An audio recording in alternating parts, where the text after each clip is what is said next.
परस्पर संमतीने घटस्फोट घेण्यासाठी पती आणि पत्नी या दोघांनी कोर्टासमोर याचिका दाखल केलेली असेल आणि फर्स्ट मोशन म्हणजे जो पहिला टप्पा असतो त्या टप्प्यामध्ये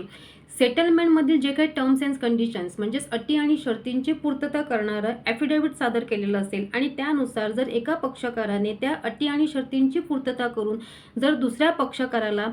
तो जो काही मोबदला आहे तर मिळालेला असेल तर अशा वेळेला सेकंड मोशन म्हणजे दुसऱ्या टप्प्यामध्ये ते पक्षकार त्यांची संमती हे मागे घेऊ शकत नाहीत. उदाहरणार्थात जर पतीने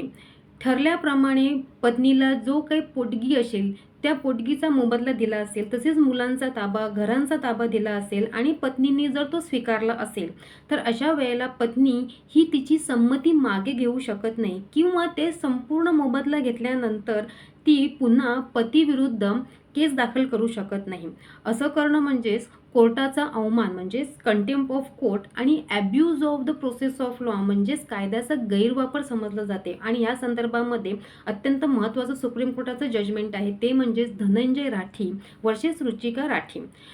संमती जी आहे ती कधी मागे घेऊ शकतात यासाठी काही अपवाद आहेत. पहिलं म्हणजे जर ती संमती ही फसवून घेतलेली असेल किंवा दबावाने किंवा बळजबरीने घेतलेली असेल किंवा जर ते टर्म्स अँड कंडिशन्स आहेत त्यांची पूर्तता केली नसेल म्हणजेच त्यांचा भंग केला असेल.